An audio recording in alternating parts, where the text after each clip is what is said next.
We originally had plans early this spring to address all of our garden area. We were hoping to get in here with the Skidsteer and kind of level all of this out so we could get our garden beds going right away, but it was very wet. We had to wait for things to dry out. In the meantime, we were having some issues with the Skidsteer.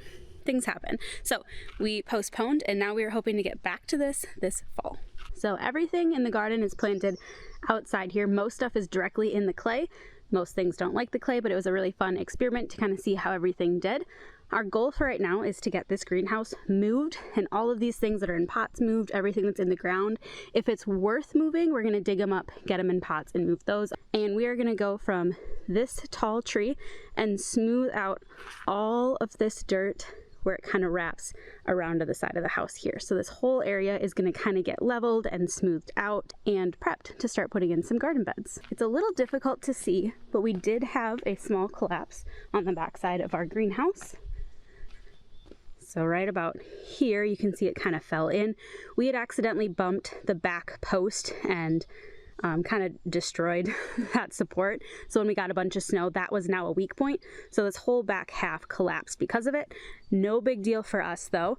We have all of this front that we are going to keep that's in really good shape. And then on the other side, that's all still really good. So we can kind of pick through parts and pieces on this back half to put together a few more extra extensions. And this will be halfway maybe, and then a few more bays in the end. So it will be shortened a little bit, and we are totally fine with that. The goal was never to keep this as a forever deal. It was kind of more of a temporary, and we've really just been using it as storage, so we're not too concerned about it being broken. We've never really been worried about that to begin with, but we do need to get this moved because I think we are getting very close to being able to get into this dirt. However, it's still going to be a little bit of a struggle to move that, so we will see you guys back once the greenhouse is gone and moved.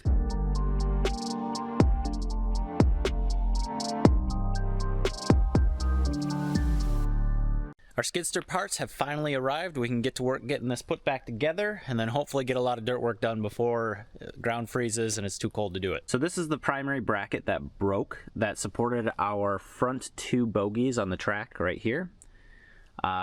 Once that broke apart, I bound up my track and I wasn't able to move that track hardly at all. So we got the new parts ordered. This is what it's supposed to look like. Fully assembled bracket. It does look like they reinforced this with plates on the end to try and keep this weld from breaking, and they also added this rod to give it a little more support. So hopefully this will last a lot longer than the last one did. Apparently, being they do those upgrades, this is a common breaking point, so I expect I may have to do this with some of the other bogies in the future. Along with that bracket, I had to get a couple of these plates because they were missing once that fell apart, and then I had to get replacement bolts. Another thing that really should be fixed are these bogie wheels should be replaced, all this rubber, but there are quite a few of them across the entire track and I can't afford to be doing that right now. So from all the things that could break on this, this is a relatively easy fix and we should be up and going pretty soon.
Now that our Skidsteer is finally up and running again, we need to start working on this garden area. And if you can't tell, our greenhouse isn't quite there anymore. So we've already been slowly working on disassembling all of this. We have just a little bit more to take down. We've been kind of cleaning up the little bits of things that have just kind of been laying in there. And it is now actually way over there behind the carport that we're working on building. So we ended up keeping half of the greenhouse. We kind of cut it in half and moved that in its whole. We just carried the whole thing over there without having to disassemble it. So that was pretty nice. And we're just gonna leave it right there. All the rest of it that we've kind of been working on tearing apart, we are going to leave in parts and pieces because we don't really need the full length. Having this greenhouse, it was never really a long-term plan for us. It was really more short-term. We have been using it.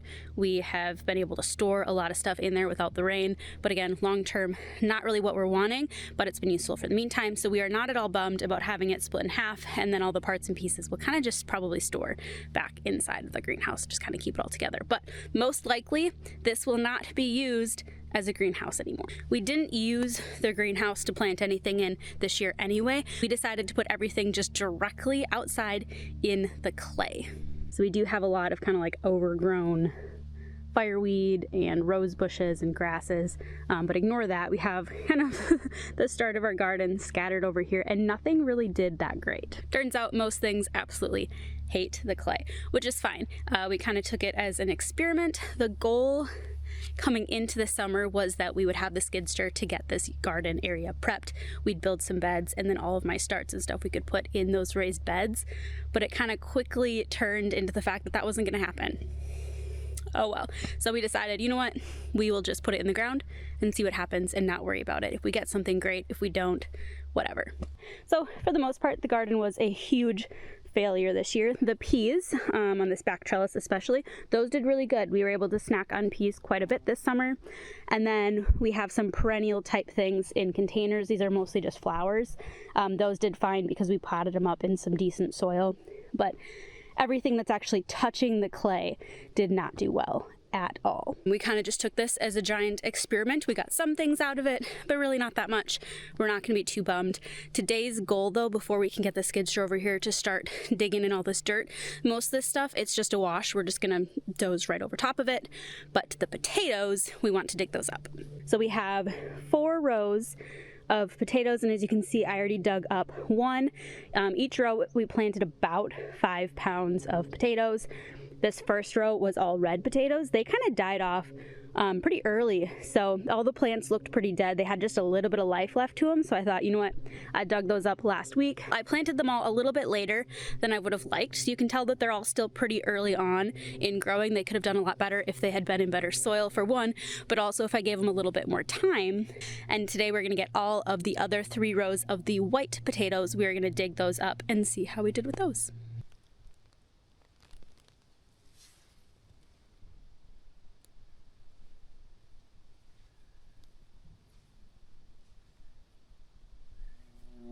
That's not bad.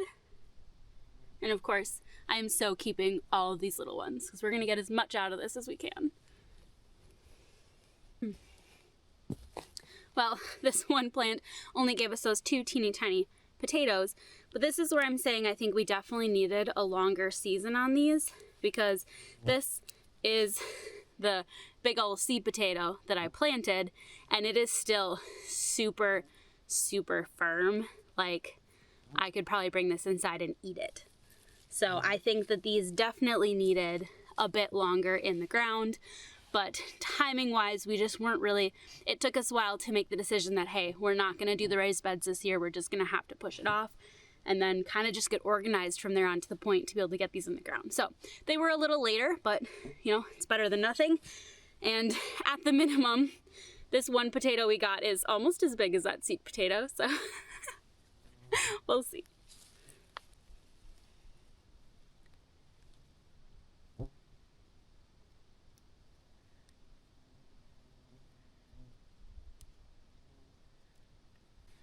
So yeah, there is some promise that once we actually have raised beds, we'll get a decent crop.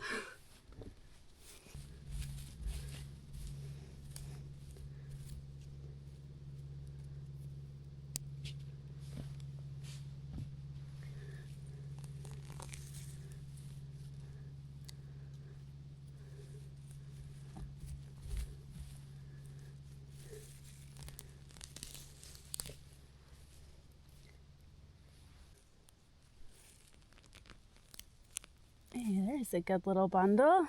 That's from the next one.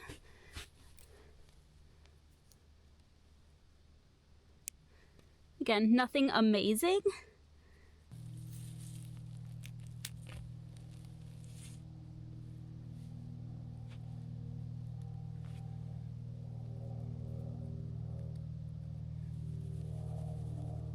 This is a good example of how I just didn't get them planted early enough.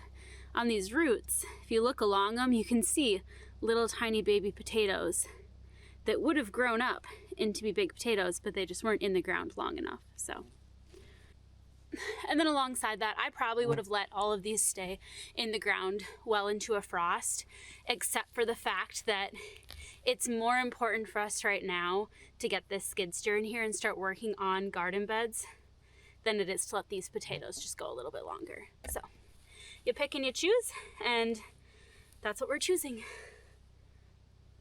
I have no idea if you can see all of these little bugs and little flies flying around, but they're so annoying. Just for point of reference, our first row is done. We just got done digging it up. I saved all of the seed potatoes that I found so that we can kind of side by side just visually compare what we planted to what we got. So first row, this is everything that we dug up. And then these are all of the seed potatoes. To be honest, it's about the same. So yeah, take with that what you will. A lot of these, there was only like 2 or 3 that were actually super rotten. These are all just gonna get chucked in our compost pile. These are all gonna get dried up, and then we'll store them inside.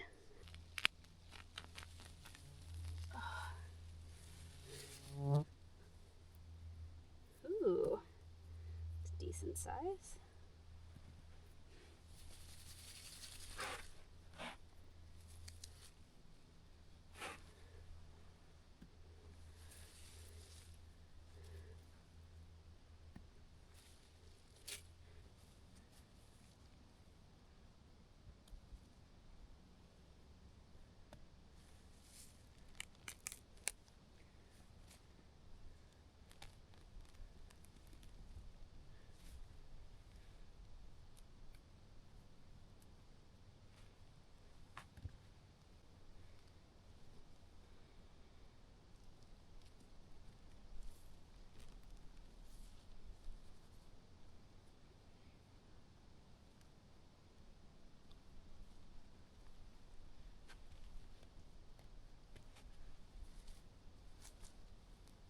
Got the sun peeking out a little bit, but we have just a little bit more to go. I am curious on what this last few potatoes are going to look like because they are the only plants that actually flowered. So before I dug all these ones up, this is kind of what generally the sides of all of my plants have looked like. And then at the very end of this row, they just looked so much better. Still iffy for pretty small for potato plants, but for what I've been doing here in the clay, this side looks so much nicer. And most of them, I think at least 4 or 5 here in the end, they actually put off flowers. So you can kind of see right here, they've got their little berry things going. Yeah, so I'm hoping that these last couple on the end do pretty good for us.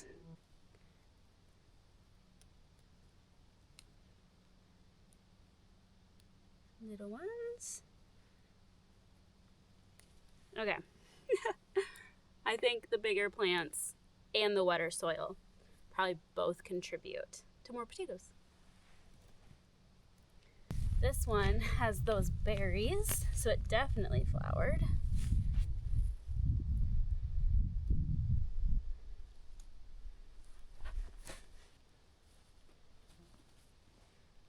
Yeah, not amazing still, but not bad.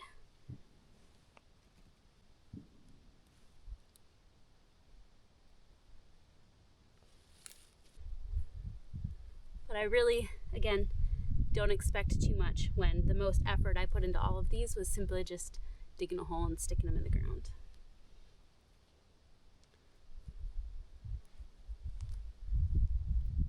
So here is our harvest. We had 3 rows, planted about 15 pounds of potatoes. And I want to say this probably weighs more than 15 pounds, but they are still pretty wet. They have some dirt on them. pretty happy with that. Be happy with anything, to be honest. I do want to point this out though, because I think it's really funny, but we have a rogue tomato plant right up next to the house that's doing great and trying to grow. So house is right here, and a tomato plant that I don't even for the life of me know how it got here, but it's honestly doing pretty good. And it even has some flowers. So I'm just gonna let this thing keep living its life as long as it survives. But yeah, just, you know, right out our front door. Not a clue how it possibly got here because the garden is way over there. So somehow, here it is. Plants will find a way if they want to grow. So funny.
We are almost done cleaning up, but first we have a big bonfire to start. It's not that big. Yeah, it's actually pretty small for bonfires that we've done. It's gonna make me jump. Rowan's gonna get, oh, there you go.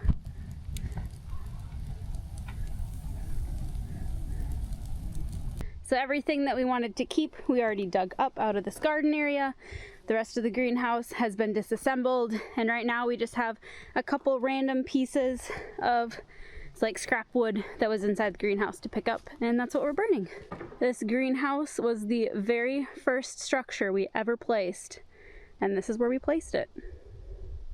I will say really quick though, before we get started on all of this ground and leveling it, we do have some trees that we need to dig up. So we've got an apple, a pear that unfortunately did die, and then another apple. So the 2 apple trees are doing actually really well, especially being they're not planted very beautifully and they're kind of shaded, but we want to get those dug up and relocated quick. Our goal is to get those trees actually planted in their forever home before winter hits. So with these apple trees, when we dig them up, our goal is to get as much of the dirt and the root ball and just as much of everything that we can down here and just leave it in one giant clump. I think that's going to give us our best chance at survival for them. And then our plan is to move them over where our old sawmill platform was. We did have that disassembled, so it's not there anymore. So there's a nice big open spot that I think we can have those sit for now.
And that's why we practiced with the one that isn't doing quite as well.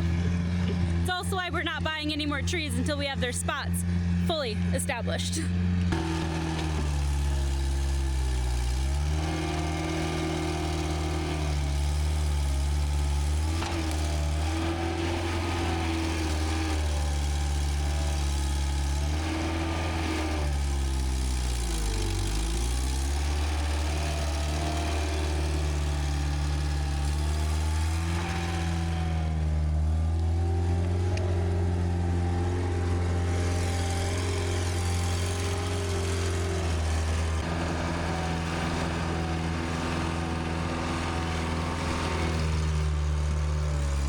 Now that I'm done destroying our trees, I'm going to start leveling out this garden area. So right now we have a pretty good slope down into the gravel, and then a mostly flat area that all the garden is going to be over here. Right here was the greenhouse, so I'm going to dig this up and till under all of the vegetation.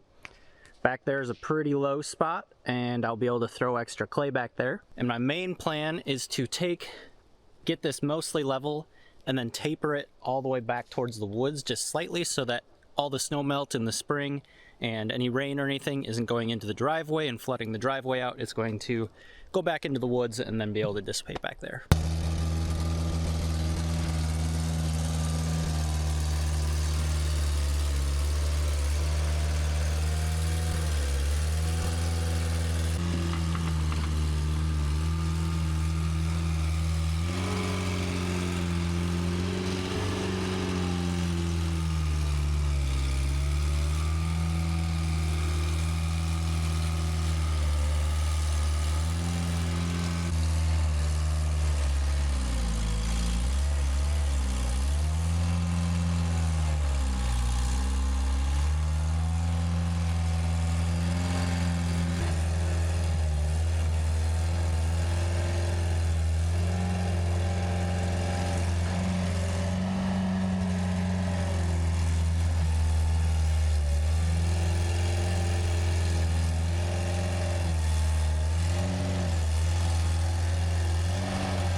Well, there it is.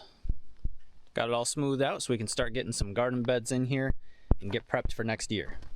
Unfortunately, our Skidsteer saga continues though. So we started rolling out a lot of black smoke, and I was getting some late combustion on the muffler. I was getting some flames that I could see in here. So black smoke typically means that all the fuel is not getting burned. So typically that either means I'm getting too much fuel or not enough air. I believe what the culprit was on this one is air supply. If I take a look at my air filter, it is very black and compressed inside that cage. So it is not getting the air that it needs when I have it at a high idle, which is the only time I'm having my problem. And I think it was a compounded issue. I think the filter was starting to get a little dirty, where when I had it under a heavy load, I started pushing out a little bit of black smoke because I wasn't getting the air that the engine wanted. And with having a little bit of an exhaust leak right here, a lot of that black smoke came into the engine bay, which then built up soot onto my air filter, making it worse and just compounding the issue. And with that compounding issue, it eventually just was enough to really start shoving out the black smoke where it was very noticeable, and I noticed I couldn't get any power at all. So I've got an air filter on order, and hopefully that'll be in soon enough where we can keep going on other projects. Unfortunately, with the Skidsteer going down, I wasn't able to finish cleaning up this edge that I wanted to. I put in a curve between the gravel pad and the garden area that goes from the house and kind of swoops all the way around to the well and to the back of the carport. And the plan with that is to then smooth this out a little bit, but keep it pretty steep. We're going to pack rock on there for like a rock wall type thing. And then I've got to pull in and smooth out all the gravel in this gravel pad to fill in the low spots where I pulled the clay out. And so I've got quite a bit of work to do yet. Hopefully we can get that done before the ground freezes and snow comes.